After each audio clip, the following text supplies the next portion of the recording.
Bismillahirrahmanirrahim. Assalamualaikum warahmatullahi wabarakatuh. Di sini saya Muhammad Hafizul Alim dengan NIM 2152408 akan mempresentasikan tugas proposal proyek Kapasitas Selektor Rekayasa Biomedis dengan judul Memanfaatkan Biomedical Engineering dalam Pengelolaan Limbah Medis, Langkah Menuju Lingkungan yang Lebih Sehat dan Berkelanjutan. Di sini pertama kita akan ada introduction, terus kemudian kedua ada literatur review, ketiga ada propose solution, keempat ada metodologi, kelima anticipate outcomes, dan terakhir yang keenam itu ada budget and resource. Pertama, introduction, bisa dilihat di sini terdapat dua gambar limbah medis, di mana limbah medis mengandung bahan berbahaya dan beracun, seperti bahan infeksius, bahan kimia, dan zat radioaktif. Hal ini harus dikelola dengan hati-hati untuk mencegah dampak negatif terhadap lingkungan dan kesehatan manusia. Penanganan yang tidak tepat dapat menyebabkan kontaminasi tanah dan air, serta penyebaran penyakit menular seperti hepatitis B dan HIV atau AIDS. Selain itu, paparan bahan kimia dan zat radioaktif dalam limbah medis dapat menyebabkan penyakit kronis seperti kanker dan cacat lahir. Oleh karena itu, proposal proyek ini bertujuan untuk meningkatkan kualitas pengelolaan limbah medis di Indonesia dengan mengurangi pencemaran lingkungan dan dampak negatif terhadap kesehatan masyarakat. Proyek ini juga berkontribusi pada pembangunan berkelanjutan di bidang pelayanan kesehatan. Selanjutnya di sini ada literatur review. Di sini banyak penelitian yang dilakukan terkait dengan pengelolaan limbah medis. Di antaranya ada pengembangan sistem otomatis pemilahan limbah medis menggunakan teknologi pengenalan gambar atau image recognition. Kemudian ada penerapan teknologi microwave untuk sterilisasi limbah medis dan pemanfaatan teknologi nano untuk dekontaminasi limbah medis, dekontaminasi bahan kimia. Eh, Ketiga di atas merupakan penelitian yang telah dilakukan, namun masih ada kesenjangan dalam pendekatan pengelolaan limbah medis seperti pemilihan manual yang lambat, sterilisasi yang belum optimal, dan kurangnya integrasi antara proses pemilahan, sterilisasi dan dekontaminasi. Proyek ini bertujuan meningkatkan pengetahuan dalam pengolahan limbah medis dengan mengembangkan sistem dekontaminasi, menggunakan teknologi nano, dan mengintegrasikan sistem pemilahan, sterilisasi, dan dekontaminasi menjadi satu sistem terpadu. Solusi yang diusulkan di sini adalah menggunakan nanoteknologi untuk dekontaminasi limbah medis. Nah, teknologi nanodekontaminasi yang diusulkan meliputi terdapat 4, yaitu nanosensor untuk mendeteksi kontaminan dalam limbah medis, kemudian ada nanopartikel untuk menyerap, menjebak, dan menghancurkan kontaminan, kemudian ada membran nano untuk menyaring dan memisahkan kontaminan dari limbah medis, dan terakhir itu ada katalis nano, yaitu untuk mempercepat dekomposisi kontaminan menjadi senyawa yang lebih aman. Kemudian sini ada pengembangan dan penerapan teknologi nanodekontaminasi akan melibatkan berbagai disiplin ilmu, termasuk ilmu material, nanoengineering, kimia, dan biologi. Prinsip-prinsip teknik, metodologi, dan teknik yang akan digunakan meliputi, yaitu pertama ada sintesis dan karakterisasi nanopartikel. Kemudian ada modifikasi permukaan nanopartikel, terus kemudian ada pembuatan membran nano dengan porositas dan selektivitas yang sesuai dengan target kontaminan yang perlu dibuat. Terus kemudian terakhir ada desain reaktor. Nah, desain reaktor ini untuk dekomposisi kontaminan menggunakan katalis nano perlu dirancang. Nah, selanjutnya ada metodologi. Di sini metodologinya ada 4. Yang pertama itu ada tinjauan literatur,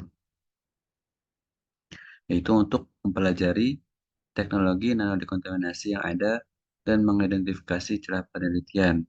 Terus kemudian kedua, ada eksperimen laboratorium, yaitu melakukan eksperimen di laboratorium untuk mensintesis dan mengkarakterisasi nanopartikel, memodifikasi permukaan nanopartikel, dan menguji kinerja teknologi nanodekontaminasi. Kemudian yang ketiga itu ada pemodelan komputer. Nah, pembayaran komputer ini adalah untuk mensimulasikan kinerja teknologi nanodekontaminasi dan mengoptimalkan desainnya. Terakhir yaitu ada survei dan wawancara. Nah, ini tujuannya adalah melakukan survei dan wawancara dengan para ahli di bidang ilmu material, nano engineering, kimia, biologi, dan pengelolaan limbah medis untuk mendapatkan masukan dan saran. Kemudian sini ada proses perancangan dan pengembangan. Di sini pertama ada penetapan tujuan dan persyaratan. Menetapkan tujuan dan persyaratan spesifik untuk teknologi nanodekontaminasi, termasuk jenis kontaminan yang ditargetkan, tingkat dekontaminasi yang diinginkan, dan biaya. Kemudian yang kedua, desain dan simulasi dan permodelan. Itu mengembangkan desain awal untuk teknologi nanodekontaminasi, termasuk jenis nanopartikel, modifikasi permukaan nanopartikel, desain membran nano, dan desain reaktor. Kemudian, melakukan simulasi dan pemodelan komputer untuk mengevaluasi kinerja desain awal dan mengoptimalkannya. Terus kemudian ketiga di sini ada prototype. Setelah dari eh, tahap kedua kita ke tahap ketiga yaitu prototype, yaitu membangun prototipe teknologi nanodekontaminasi dan mengujinya di laboratorium. Kemudian tahap yang terakhir yang keempat yaitu optimasi dan penyempurnaan. Ini mengoptimalkan dan menyempurnakan desain teknologi nanodekontaminasi berdasarkan hasil pengujian. Habis itu selanjutnya sini ada pengujian dan validasi. Pertama sini ada pengujian kinerja yang fungsinya adalah mengujikan kinerja teknologi nanodekontaminasi terhadap berbagai jenis kontaminan dan kondisi operasi. Kemudian kita ada analisis data. Menganalisis data ini untuk mengevaluasi efektivitas dan efisiensi teknologi nanodekontaminasi. Kemudian validasi pihak ketiga. Nah, validasi pihak ketiga ini untuk memastikan keandalan dan keakuratan hasil pengujian. Selanjutnya ada milestones dan capaian project. Pertama-tama, tahap pertama yaitu kita ada tinjauan literatur dan desain awal. Aktivitas ini dilakukan selama 3 bulan, yaitu dari tanggal 1 Januari 2024 sampai dengan 31 Maret 2024. Kemudian tahap selanjutnya, yang kedua yaitu eksperimen laboratorium dan pemodelan komputer. Tahap ini dilakukan selama 6 bulan, yaitu dari 1 April 2024 sampai dengan 30 September 2024. Kemudian ke tahap proses selanjutnya, yaitu proses yang ketiga, prototipe dan pengujian. Ini dilakukan selama 9 bulan, dari 1 Oktober 2024 sampai dengan 30 Juni 2025. Kemudian terakhir, demonstrasi dan implementasi. Di sini akan dilakukan selama 12 bulan, yaitu dari 1 Juli 2025 sampai dengan 1 Juli 2026. Kemudian di sini ada hasil yang diharapkan. Hasil yang diharapkan dan produk proyek. Yang pertama ada teknologi nanodekontaminasi. Teknologi nanodekontaminasi yang dikembangkan diharapkan dapat mendekontaminasi berbagai jenis kontaminan dalam limbah medis secara efektif dan efisien. Kemudian ada prototipe dan demonstrasi. Prototipe dan demonstrasi teknologi nanodekontaminasi akan dikembangkan untuk memvalidasi kinerja teknologi dan menunjukkan potensinya untuk aplikasi praktis. Kemudian ada publikasi ilmiah dan paten. Hasil penelitian dan pengembangan proyek akan dipublikasikan dalam jurnal ilmiah terkemuka dan dipatenkan untuk melindungi hak untuk melindungi kekayaan intelektual. Kemudian ada peningkatan kapasitas ahli nanoteknologi di Indonesia. Proyek ini akan meningkatkan kapasitas dan keahlian dalam bidang nanoteknologi dan dekontaminasi limbah medis di Indonesia. Terus kemudian dampak potensial proyek ini pertama ada meningkatkan pengelolaan limbah medis.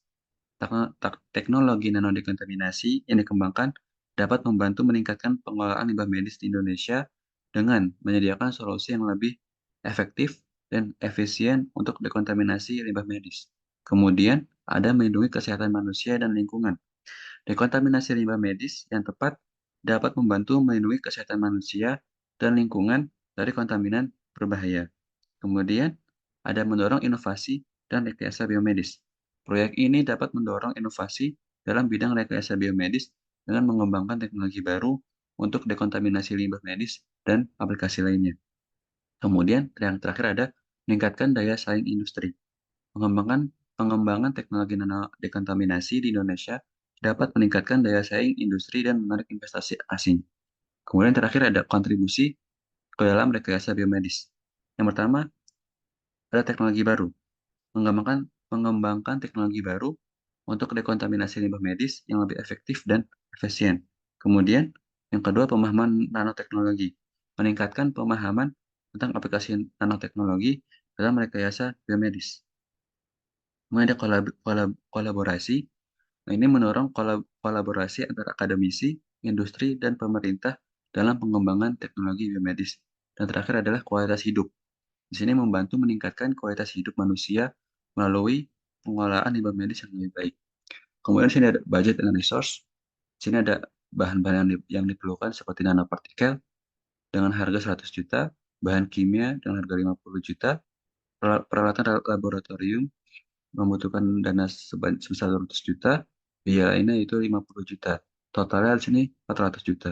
Kemudian untuk peralatan, kita membutuhkan spektrometer, mikroskop elektron, reaktor nano, peralatan lainnya. Dan total anggaran pada peralatan ini sebesar 1.100.000.000 rupiah. Kemudian untuk tenaga kerja yang kita perlukan itu ada peneliti, teknisi, tenaga administrasi. Nah, total untuk tenaga kerja sendiri itu ada 2 miliar. Nah, total anggaran keseluruhannya itu 3.500.000.000 rupiah. Kemudian di sini resource yang dibutuhkan pertama ada sumber daya manusia. Di sini kita memerlukan peneliti dengan keahlian di bidang ilmu material, nanoengineering, kimia, biologi, dan pengolahan limbah medis. Kemudian kita membutuhkan teknologi laboratorium dengan pengalaman dalam sintesis dan karakterisasi nanopartikel, modifikasi permukaan nanopartikel, dan pengujian kinerja teknologi nanodekontaminasi. Kemudian kita membutuhkan tenaga administrasi, yaitu untuk mengelola proyek dan kemudian fasilitas yang dibutuhkan ialah laboratorium penelitian dengan peralatan yang canggih untuk sintesis dan karakterisasi nanopartikel, modifikasi permukaan nanopartikel, dan pengujian kinerja teknologi nanodekontaminasi. Kemudian, kita membutuhkan akses ke fasilitas pemodelan komputer untuk mensimulasikan kinerja teknologi nanodekontaminasi. Terakhir yang kita butuhkan adalah fasilitas pengelolaan limbah medis untuk pengujian teknologi nanodekontaminasi. Kemudian terakhir ada sumber daya keuangan. Sumber daya keuangan di sini kita mendapatkan dari dana hibah dari pemerintah atau organisasi organisasi swasta. Kemudian ada investasi dari sektor swasta dan terakhir pendapatan dari komersialisasi teknologi nanodekontaminasi. Sekian presentasi mengenai tugas proyek proposal Kapasitas Rekayasa Biomedis. Kurang lebihnya mohon maaf. Wassalamualaikum warahmatullahi wabarakatuh.